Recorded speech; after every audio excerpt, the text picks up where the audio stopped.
Look at your brokerage app. How many trades did you make this month? How many hours did you spend staring at the 1-minute candles, heart racing with every tick? We've been told that in the stock market, the harder you work, the more you earn. We've been sucked into a relentless rat race, a cycle of involution, where we compete for scraps of information, react to every piece of news, and exhaust our mental health for mediocre returns. But what if I told you that the secret to doubling my portfolio wasn't working harder, but doing almost nothing?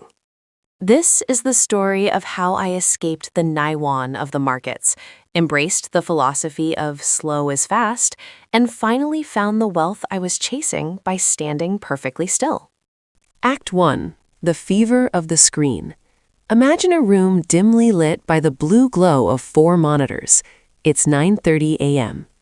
The opening bell is not a signal of opportunity, but a starter's pistol for a race that never ends. For 3 years, this was my life. I was a practitioner of involutionary trading. I believed that my edge came from my effort. That if I read every financial report, followed every finfluencer on Twitter, and mastered the art of the 5-minute stochastic RSI crossover, I would outsmart the giants. I was grinding the market. In Chinese culture, we call this neijuan, a state where individuals work harder and harder. But because everyone else is doing the same, the collective benefit remains stagnant, while the individual exhaustion reaches a breaking point. In the stock market, this manifests as hyperactive trading. I was chasing the hot sectors, AI one week, lithium batteries the next, meme stocks the day after. My brain was a chaotic map of ticker symbols and price targets. I was winning some, losing some, but my equity curve was a flat line of volatility. I was running a marathon at a sprinter's pace, only to realize I was on a treadmill. Act 2. The anatomy of the trap. Why do we fall into this? To understand the rat race of trading, we must look at the psychological and structural traps set for the retail investor. Modern brokerage apps are designed like casinos. The dopamine hit of a green buy button is addictive. We are conditioned to believe that activity equals productivity. In any other profession, medicine, engineering, carpentry, more hours usually lead to better results. But the stock market is a non-linear system. It is one of the few places where doing something is often worse than doing nothing. Consider the data. A famous study by Barber and Odean, titled Trading is Hazardous to Your Wealth, analyzed 66,000 households and found that the most active traders underperformed the market by 6.5% annually. Why? Because of the friction, the invisible tax of commissions, the bid-ask spread, and the psychological tax of the disposition effect, where we sell our winners too early and hold our losers too long because we are too emotionally invested in the grind. I was the poster child for this study. I was paying thousands in hidden costs while my mental capital was being depleted by decision fatigue. Act 3. The Great Realization. The turning point came during a market correction. I had spent 14 hours a day researching, hedging, and micromanaging my positions. When the dust settled, I was down 15%. Meanwhile, an elderly relative of mine who bought a basket of blue-chip dividend stocks in 2010 and forgot his password was up 300% on his initial principal without ever checking a chart. This was the slap-in-the-face moment. I realized that the market doesn't reward effort in the traditional sense.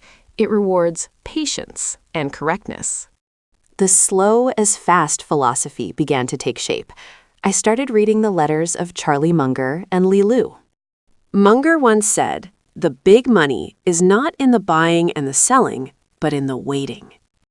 I realized I was trying to outcalculate high-frequency trading algorithms that operate in microseconds. It was like trying to win a drag race against a Tesla while riding a bicycle. To win, I had to change the terrain of the race entirely.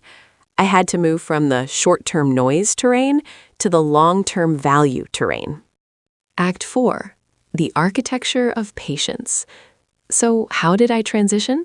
I dismantled my trading station and replaced it with a library. I shifted my focus from price to value. I stopped looking at candles and started looking at moats, the competitive advantages that allow a company to generate high returns on capital for decades. I adopted a one trade a quarter rule. If I couldn't find a reason to hold a company for 10 years, I wouldn't hold it for 10 minutes. This shift was excruciatingly difficult at first. The involutionary urge to do something when the market drops is a primal instinct. But I replaced it with a waiting room strategy. I built a wish list of the world's best businesses and waited for them to go on sale.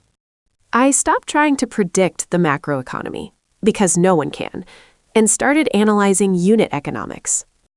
I focused on things that are slow to change: brand loyalty, intellectual property, and management integrity.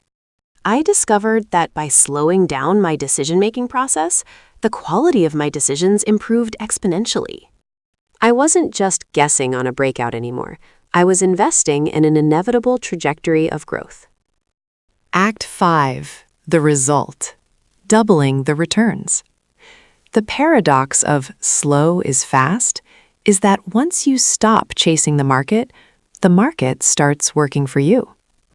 Within 18 months of this Zen approach, my returns didn't just stabilize, they doubled. Why? Because I stopped cutting my flowers to water my weeds. I allowed the power of compounding, the eighth wonder of the world, to operate without my interference.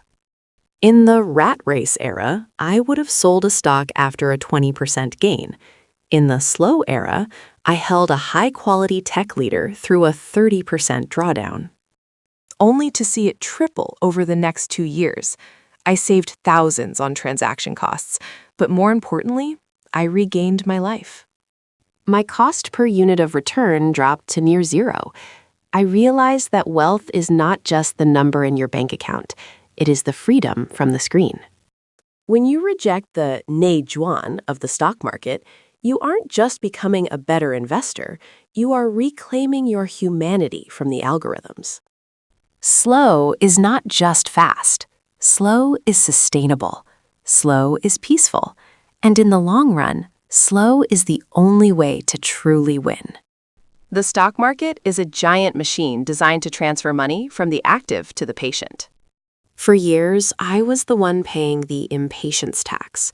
By choosing to step out of the frantic cycle of involution, I didn't just find a better strategy, I found a better life. If you're feeling burnt out, if you're working harder than ever but seeing your portfolio shrink, maybe it's time to stop running. Turn off the 1-minute charts. Close the news tabs.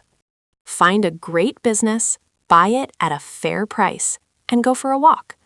Remember, in a world obsessed with speed, the person who can afford to wait is the most powerful person in the room. If you enjoyed this deep dive into the philosophy of investing, hit the subscribe button and let me know in the comments. Are you a sprinter or a waiter? Let's build wealth, slowly, together.